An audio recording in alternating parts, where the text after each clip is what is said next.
So, Wendell, it's that time again. We Yep, yep. have a Patreon listener question from MassiveGains. And MassiveGains asks, you mentioned on previous podcasts how you think that Transformers Animated is one of the greatest Transformers series of all time. Can you elaborate why? Um, Now, I've mentioned many times in the past how, like, in my, like, top three, Mm-hmm. animated is in there. I always feel Beast Wars is number one, like Agreed. unrivaled. Some people might argue that with me, but that's my own personal opinion for reasons. But I've always put animated in there also. Yeah, And he wants to know why. completely agreed. Why do you feel that? And same thing, animated has always been one of those very polarizing series where some people really, really like it, and some people aren't a fan of it at all. I'll be honest, like when many years ago when we saw that very first like teaser poster of Transformers Animated, of like how the character designs were going to look and stuff, I Mm-hmm. was kind of going like, ooh, I don't know, Yeah, like I was on that same fence of like, not liking the visuals just based on this one little still poster of Optimus Prime with his fist out and everyone just jumping out and stuff.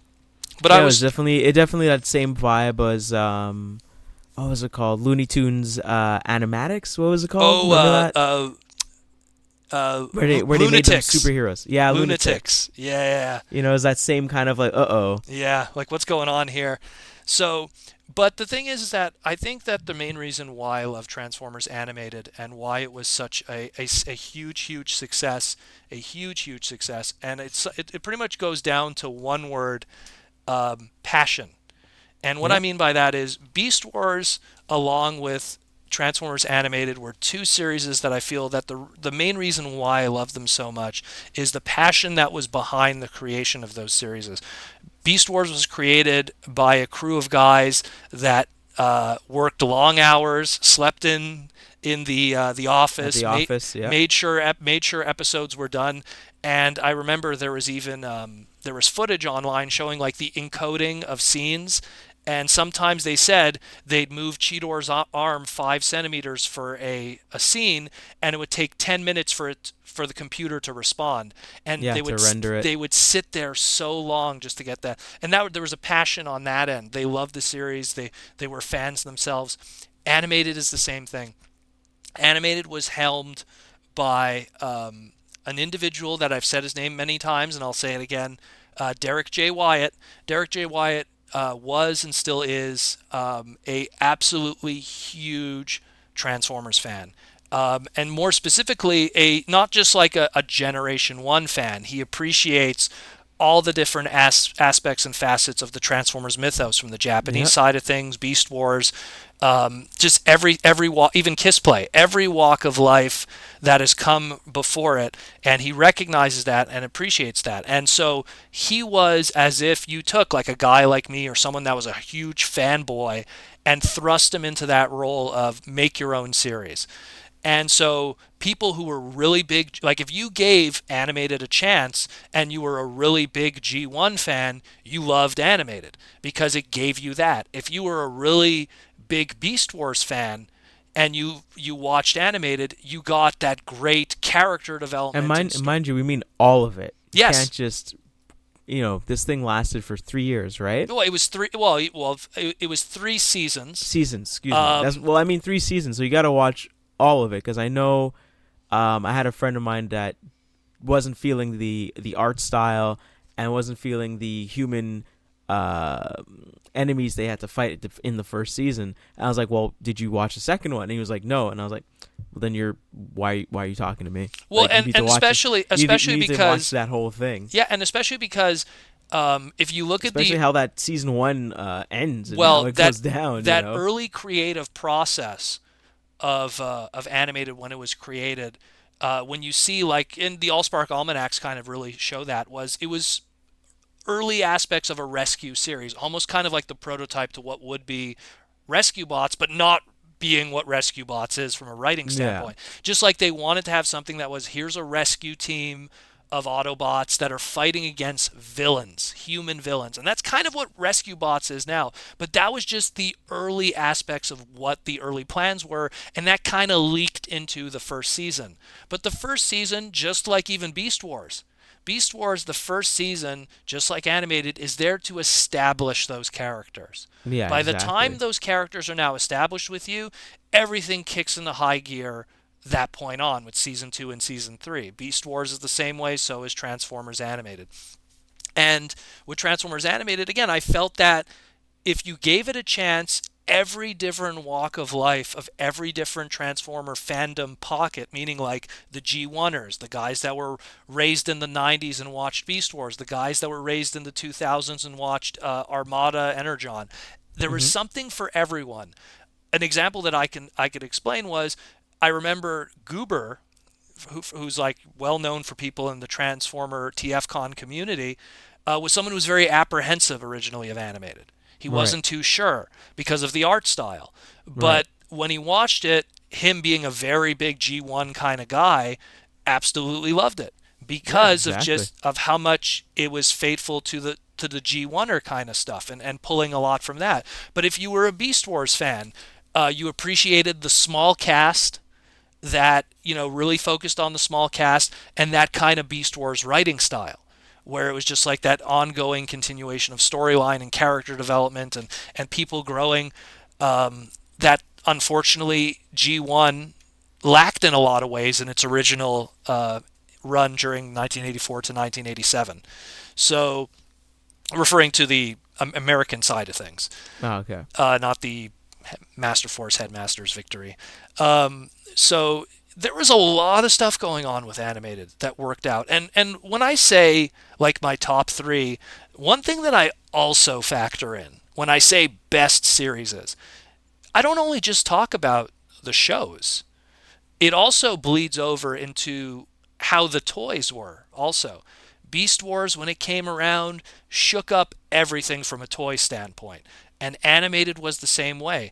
Animated is probably one of the smaller mainline Transformer lines. Like, I think it's probably out of all the mainline Transformer toy lines based on a TV series, I think it's the smallest one.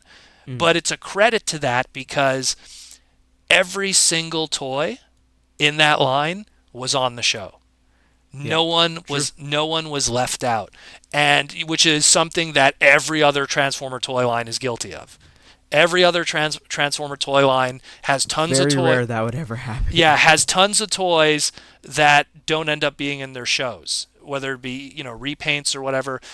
Yeah, sure, you got in the animated toy line like a Bumblebee that was white and they called it like Elite Guard Bumblebee, but Bumblebee was in the show. Yeah. There was no wacky repaints of other characters, unless it was, of course, exclusives like Bakon exclusives. Like there was an animated Bakon exclusive years later, and those were all characters that would never appear in the show. But that was made way after the fact. That was, if anything, the Bakon box set was more of a, hey, we never gave you season 4, but here's something, you Yeah. know. But the actual main line itself that was released in America, every single one of those character toys were people in the show. And that was something that was very different at the time from other Transformer series. And again, it's a very small line. So if there's one Transformer line that you want to collect that's like a really good line that won't take you too long, it's going to be that one. Obviously I'm not going to say like Machine Wars where it's only like 12 figures, but I'm saying something based off of TV series. Because like to give you an example in contrast, the Cybertron line that came before it, the series that came before animated, is massive. There's repaints, there's tons of figures, there's tons of large figures, whether it be the Supreme Starscream, the Supreme Primus, all the leader classes in that. It's a big line. And again, going before that, Energon was huge. Armada was huge. Going after animated with Transformers Prime, that's a huge line also with a whole bunch of different price points. Transformers Animated kept it very simple. Hmm. Most figures only had one price point, maybe two. Like you'd have Bulkhead as a Voyager and a leader class, that's it. You'd have, like, Bumblebee had multiple toys, but it wasn't like this crazy span across all the price points that we have today.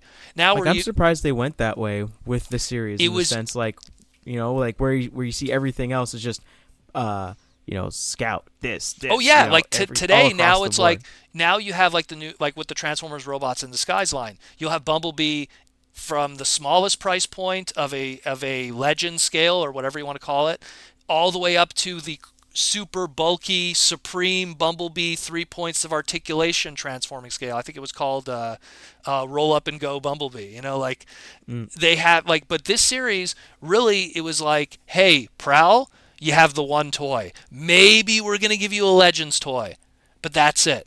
Hey, Right. hey Blur, you're gonna have the one toy. Hey Grimlock, you're gonna have the one toy. Maybe an Activator toy. Like Hmm. they really didn't go crazy across. And again, there was a McDonald's line, so that kind of I guess could fall into, hey, Bumblebee got an extra toy. Hey, Optimus got an extra toy. There was a lot of merchandising. Also, they did like bump and battlers and stuff like that, and little PVC keychains from the Japanese side of things. But in general, it was a very straightforward, simplistic line, and almost every single important character that had lines got a toy. That was Right. another important thing too. Was a lot of characters that made appearances and had lines got toys. Not everyone did, and some Hmm. of those, if you did want to really track them down, like let's say Blackout, you had to go the Japanese route because he was Right. only released in Japan. But in general, you were able to pick up everything locally in retail. Overall, just the toy line too was great. And what I said also with it was its importance was the fact that it brought a whole new wrinkle to the engineering of Transformers. Meaning, like animated, I felt really brought the engineering aspect of really messing with that subspace, turning a Right. figure that was really compact and unfolding into a really large figure. The best example being probably Lockdown. Oh Lockdown yeah, yeah. Lockdown transforms from a deluxe size car into something that's Voyager scale, and that was pretty awesome. Or characters like, I and felt again, like Blur had that too, where Blur was another basically good one. Yeah, Blur's like it another great folded anime. out and then like Yeah, became really tall and like you can see like okay, this person can run really fast and kind of and thing. also and again, and the other aspect of using, as I call it subspace, manipulating just kibble. And like I remember when I first saw Transformers animated Rodimus's character model, I said Yeah. that toy's going to look terrible. How the hell are they going to pull that off? There's no kibble on his legs at all. Where did Yeah. those legs go? And they proved me wrong when the toy came out, and the toy looked spectacular. And it's just like because they figured out ways. And even the engineering that we had in Transformers Animated Rodimus, all that engineering used in that toy went forward and was used in the actual first masterpiece Rodimus toy, MP09. So Hmm. like a lot of stuff was going on in that line. There was a lot of smart people behind it. Marty Eisenberg, who was one of the writers for the series, who was a comic Hmm. book writer, who was very talented dude too, very smart, worked very closely with Derek when they were working on the series together. So it was a passion project. People who Yeah. loved Transformers, who loved storytelling. Clearly a toy line not made to sell toys. Really more just to hey, these characters exist, let's make toys of them. Hmm. But we're not like just doing shallow repaints like crazy. We're not taking, Yeah. Blur and repainting him 5 different colors just to get that mold out there. Blur had the one, like there's so many animated toys that only had its one paint scheme and that's it. Yeah, exactly. Never did anything beyond that. Um, One thing I wanted to bring up if was you don't just in count the obviously the Japanese because they added like a little silver on them or something, but yeah. Anyways, you were um, saying? one thing I wanted to bring up as a testament to this show and how good it was is the fact that other characters bleed over into other mediums of Transformer. Oh So yeah. like either whether it's Bulkhead showing up in Prime and being like the one of the main characters there, and then kind of having the same kind of relationship with Sari had with him and what's her name? What's the Miko. girl's name in Eco? Yeah, what's her name again? Miko.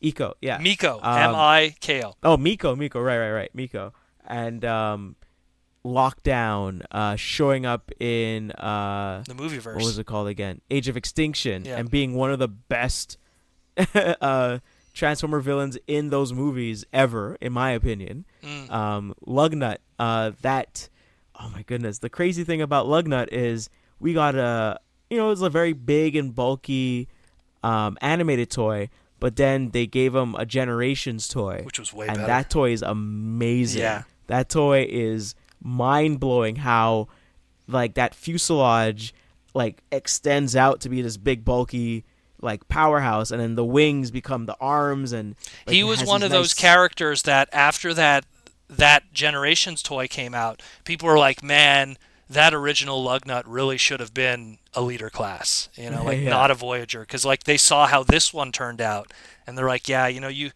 that was a really good time for Transformer engineering." But anyways, Um, continue. Yeah. also, I'm just gonna go down the No, list of go ahead. characters here. Ultra Magnus, specifically with his hammer Having a hammer, and yeah, having the hammer and having a higher rank than Optimus and Prime. that being a, So a coming in and central being like, part of the character moving forward. yeah, being like, I am, I'm here because you messed up, that kind of Hmm. thing. Blitzwing, in the again Generations line, because he's a triple changer, he has triple personalities, so he Hmm. gets that triple head gimmick in Something that didn't Generation. exist before with that character. Exactly. And Slipstream, Yeah, bringing it back Slipstream, to the an newest original newest character one. created from that original quotes. We discussed it in our Cyberverse discussion that we just had before. But yeah, a character that was essentially created through this series and then flowered over from it. Oh, Uh, and also Ratchet being an old curmudgeon well, in Ratchet being an old curmudgeon. I don't know. I don't remember that You know what? wholeheartedly from the It's original show because Don from G1. Don Messick, who was the original voice of Ratchet in the old G1 series, Mm-hmm. he didn't have a lot of lines. Mm-hmm. But I personally did kind of get that vibe. Like As I. looking back now, because Mm-hmm. the funny thing is Ratchet originally in the G1 show was supposed to be a female character. And then Ah. at kind of the 11th hour, they were just like, why would there be a female character? These are all dudes. It's a boy toy line. Why would you do that? So Yeah. it ended up being because the reason why it was called Ratchet, it was an homage to Nurse Ratchet from what was the movie there? Oh my God, someone One flew over One the Flew Over the cuckoo's Cuckoo's nest. Nest. Thank Oh you. wow. It was a Why would be throwback. why would it be an homage to like the worst the villain a literary villain and a villain in the movie. You gotta talk to what's his name, Mr. Sunshine, as I always like to call him, Bob um. Buganski. You know, Oh, okay. like Okay. he's one of those individuals that he came up with a lot of those names and a lot of those concepts. And in the early concepts, it was going to be a female character, and then it was changed. But I find his voice acting in those early lines and stuff. Well, it sounded a little cranky, but Well, yeah, I obviously. mean, but I would say that in animated it was cranked up Oh yeah, to 11 it was because you got to see the it was cup 5 o'clock. style. It was like You got to cup. see the 5 o'clock stubble on him. Like it's a robot. Why would it have stubble? But Hmm. this one just so happens to have stubble, and that kind of carries over to Prime Yeah, with as Transformers well. Prime, the way that character was depicted, and you go on and on, like the way that they depicted the character of Vector Prime, not Vector Prime, Sentinel Prime. Sentinel Hmm. Prime was always one of those characters that had very little fleshing out. He was mentioned constantly in the G1 mythos as the Prime before Optimus Prime, but we never Hmm. really knew much about him. And then in this series, you get in the voice actor from the Tick, Yeah, and everything just kind of all give came him a nice together. big old jawline. Yeah, the big old jawline again. A Transformers animated edition from Derek No, but Wyatt. a nice tick jawline. Yeah, the tick Nice big old jawline, the blue chin. color scheme, the little tick ears on the side, if you will, that could be interpreted as antennas, and they made him kind of a dick, Yeah. and that became kind of what Sentinel Prime was represented as moving forward, especially when they did the War for Cybertron games, where he kind of was a dick. A lot of those characters. I mean, I'm just looking at. I'm just looking at my display of figures here. And yeah, sure, there was a lot of characters that were very true to their G1 namesakes. Blur, Grimlock, Swindle. Yeah. Those they didn't rock the boat too much. No. But then when you look at someone like, let's say, Prowl. Prowl Hmm. was a huge departure from what we were used to from the Michael Bell Prowl that we knew from the animated series, who was like a second in command leader kind of character, or alternatively, incredibly how he was created in the way he was depicted, in the Marvel comics, where he was really a leader character, where him and Grimlock were practically fighting for leadership every time Optimus Prime was dead, so to speak. Yeah. So like this one was this spiritual, ninja kind of character.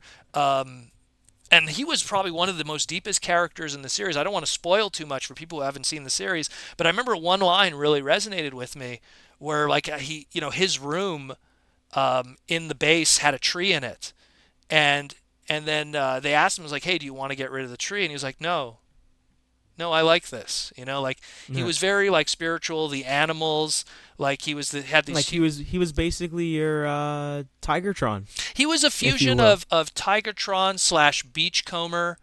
Where he had that nature kind of aspect with him.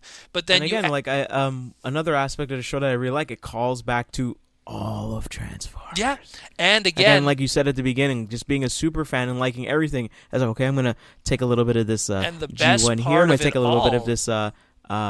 this Beast Wars there. I'm gonna take a little bit of the Michael Bay, the first part of the movie where we get all of our technology from Megatron's head, and I'm gonna take a little bit of this and a little bit of that, and just put in this nice gumbo and influence all the other Transformer stuff to come. Well, and another thing too that again was a testament to the passion and the love of that series was, and this is very important, was from a voice acting standpoint. We'll start from the beginning of it essentially, which was you had the voice director of the series was Sue Blue. And for people who don't know who Sue Blue was the original voice of RC from Generation 1, but she started dabbling in voice directing later on in her career. And one of her best known voice directing works was Beast Wars.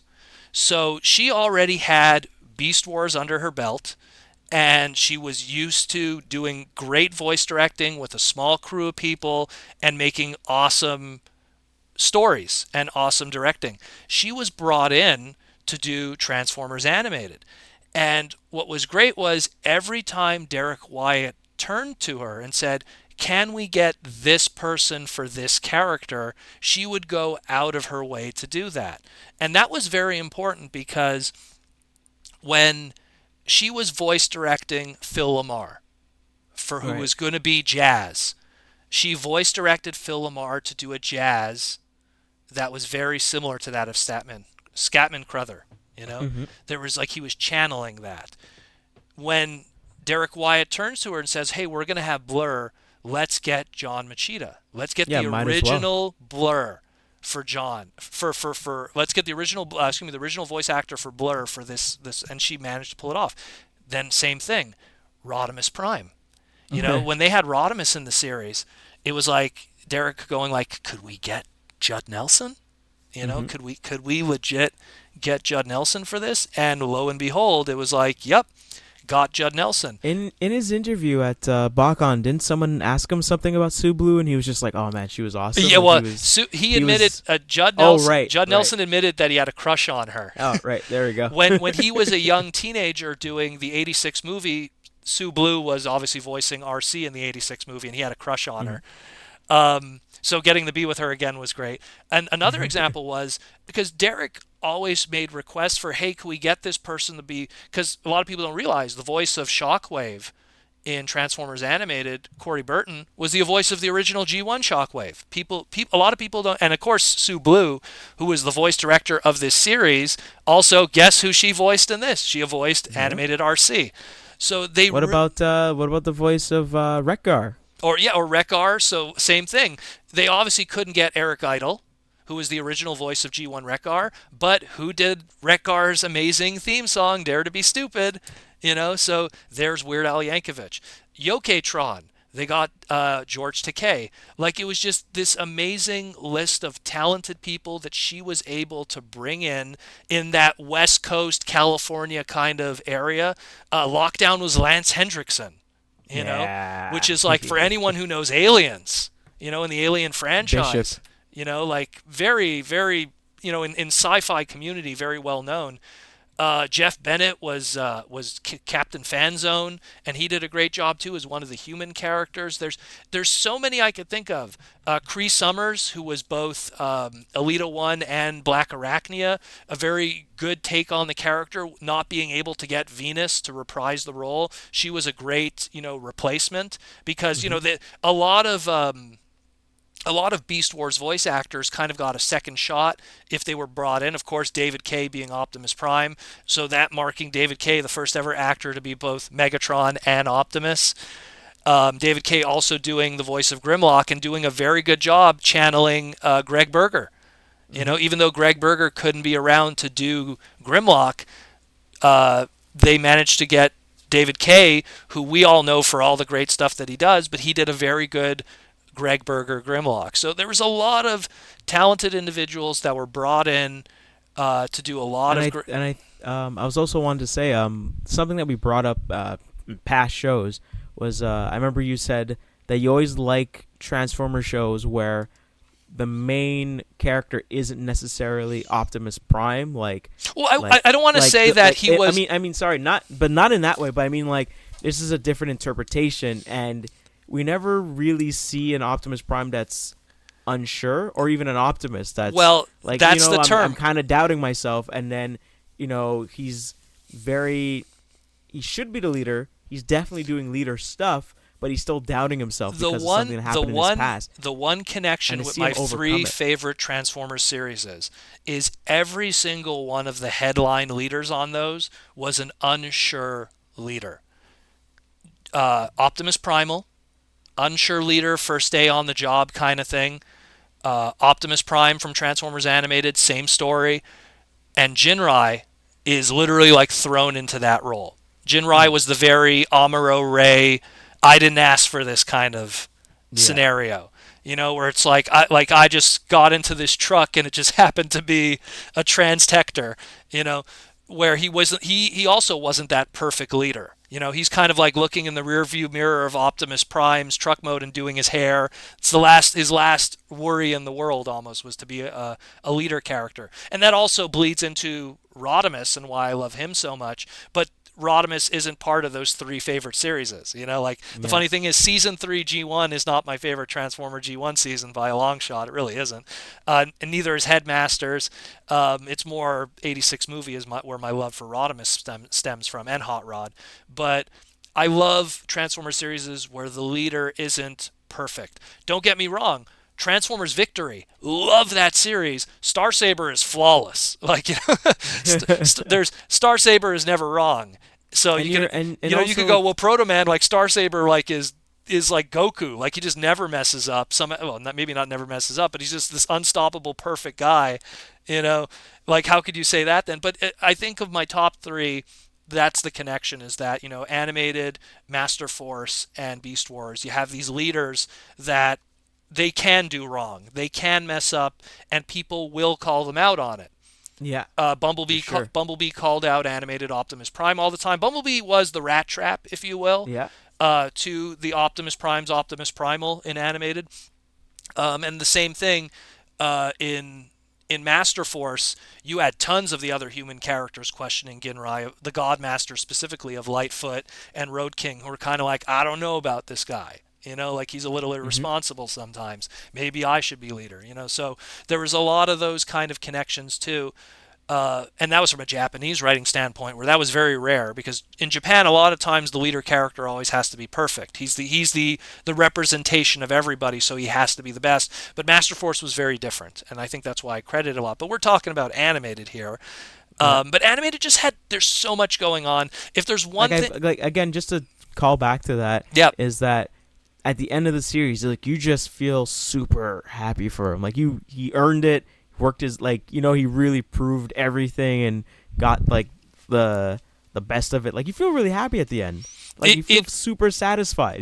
It really, even though the series, how everyone screamed for a season 4, it really did have a beginning, middle, and end. The way it was written was, if it did end this way, it could be a proper ending to the series, although because everyone wanted more. It's one of those things. Jerry Seinfeld said it the best. Don't stick around to become stale. End on top. And if they want more, don't give the audience what they want. Just end on top. And it was the same thing. He ended Seinfeld while still the number one show on television. Ended on top. People are saying we want more. We want a reunion episode. And he doesn't want to give it to them. He wants it to, we ended on top. But so that's what Animated was after it ended with season 3, everyone's we want season 4. We want more toys. We want anything. Even when there was an IDW panel where they were talking about the comics. And like I'll never forget, like they're like, we want to do like a raise of hands. Who wants Transformers Regeneration, which was a really good continuation of the Marvel Comics continuity with Simon Furman, which I really liked. But who wants Transformers Regeneration from Simon Furman? Raise their hands. And like 5 or 6 people raised their hands. And it's like, Oh. who would like a continuation of Transformers animated as season 4 in a comic book series? The whole room raised their hands. And obviously IDW was like, oh damn. Yeah, well, we're giving you regeneration. Like, and a lot of like, but clearly the demand was there. But it's just they felt deep down, we told our story, it's done, and we'll throw you a bone here and there, but in general, the story has been told. And again, the bones that have been thrown here and there were supplemental material, BotCon exclusives that will give you bios, and those little bios could flesh out as much as they can. This and that, and again, Derek, who is an individual that was such a hardcore fan, uh, gave at least a couple of us fans our own little pieces of it too. Vangelis appeared in a piece of supplemental artwork, which then was used in the Allspark Almanac book, which was animated personality Vangelis. Derek said that if there would have been a season 4, he probably would have made a cameo. Andrew Hall, aka Hydra, also had his own little animated version, and he made a cameo in the Burger Bot. He actually made a cameo in season 3, just like he's there in the background. And even in the case of me, the character design of Rodimus was he had this super flared pop collar. And that was, which was when Derek first met me in 2008. That was kind of my regular attire. I always wore like popped collars. I still do somewhat to this day, just not as much as I used to. A lot of that clothing is gone and worn out, and a product of 10 years ago. Different styles now. It's 10 years later. But back then I I would used to hope so. back then I used to wear that a lot. And I'm glad he didn't like draw you with like those club shirts with the anime characters on well, it. we'll see. No, yeah, no. Those were long That gone. would have been hilarious. Those are long dead. Those shirts. I stopped wearing those in college in 2001 and 2. But the point is that so when Derek met me in 2008, at the time the designs for Rodimus were not created yet. He was not part of the series. So those aspects of Rodimus were put into that character. And so that's like, if you go to the wiki of animated Rodimus, scroll right to the bottom, it's mentioned by him. How, like, yeah, when I was designing Rodimus, it was one part Hawkeye from the Avengers, one part Daniel Arsenault, Proto-Man, and his flared collar of stupidity. Because of how he's like the world's biggest Rodimus fanboy on the planet. And I'll never forget BotCon 2009, I got a text message on my cell phone, and it was Derek Wyatt back at his hotel room with the prototype of animated Rodimus the toy, and him just like sticking his tongue out, and it just said, jealous a-hole. Because they had the prototype in the glass display, and obviously it was just the prototype, and then they gave it to Derek afterwards. Oh, Like, that's super. and he That's got, super and then awesome. so it was just like me going like, oh, and the prototype was like a hand painted prototype, meaning like it wasn't like the resin version. They would never give that away, but Right, right, it was like right. the test shot hand painted, and so he got to keep that, and it was just like, oh man, like damn you, Ugh, that burns, so. But there was again, there was so many callbacks. Another great callback, a good example was the character of. There was the character of. I'm trying to remember what her name was in the actual animated series, because her name is Firestar in Generation One, but I think they called her Firestar in this. Maybe they called her Flare Up. I'm not too sure. But the character of Firestar did appear in Transformers Animated, and they made it that her voice. I'm trying to remember who. I'm going to double check. Let me just double check because All right. I want to bring this up because it's very important because that character was like it's a connection of things and it's related to someone that I know in the fandom. And let me just double check it. I want to be sure. I just want to be sure. Okay, so the character was called Flare Up, which was a Right. throwback to the G1 character Firestar. In BotCon 2008, one of the fans in the fandom that I know very well, her name's Anastasia. She's also a huge Rodimus fan. And so she was at BotCon 2008. She won they do the script reading and they try to decide who's going to voice who. So Anastasia, she's from the South. She has a Southern kind of accent. And she did the script reading for Flare Up for animated. This is before Flare Up was in the show. It was just a script reading. Hey, we're going to have this character, that character, this character, that character. Anastasia, you're going to be Flare Up. Do what you want to do with that character. Mm-hmm. And she voiced with Bumper Robinson and a whole bunch of stuff. And it was great. It was amazing. When they finally got around to bringing Flare Up to the actual series in season 3, they hired a voice actress. I'm just trying to see. Oh, it was Sue Blue. Excuse me. There Sue you go. Blue did the voice of Flare Up, but what did she do? She gave it a southern accent as a Ah, homage to Anastasia, who did her role back in BotCon 2008. So there was so much nods to the fans. Different, and Anastasia is not like some crazy well-known member in the fandom, but she's mm-hmm. always been there. She's been at Right. BotCon many years. She's been to TFCon. She's like, I've known her for years in the fandom. She's not some crazy YouTube celebrity or something like that, but she was always been there, and she's always Right. been a staple. And she's always been a fan, writing fan fiction and stuff. And it was great to see even her get her little, tip of the cap, like, Mm-hmm. hey Anastasia, thanks for being a fan all those years. So Hydra, me, Vangelis, Anastasia. I know I'm forgetting people, but it's just so much love was put into that series. There was so much care and passion, and it was just this giant love letter to Transformers. And I found that also, on top of everything, and this isn't a knock at Derek Wyatt, but because of Derek Wyatt's simple art style, it also led to people having fun with fan art and making their own animated interpretations of characters that didn't appear in animated. You Yeah, know, exactly. And you're still seeing a lot of that now. yeah, you Like still if you see it just type today, in where people Transformers could go like animated. well, the character of, like, you could look at a movie Barricade and go like, how would he look in Transformers animated, and do an animated interpretation, Didn't someone do a strong arm? I think. or yeah, or well, that's just it, or I like. strong I arm was just looking just now. There was a strong arm. That's her from from the new Robots in series the Sky. Robots in the Yeah. Skies 2.0. Yeah, There was another one. Someone did a very simplified Cybertron. Primus. There yeah. we go. Well, Primus. but that's, and again, Primus was something that Derek always talked about.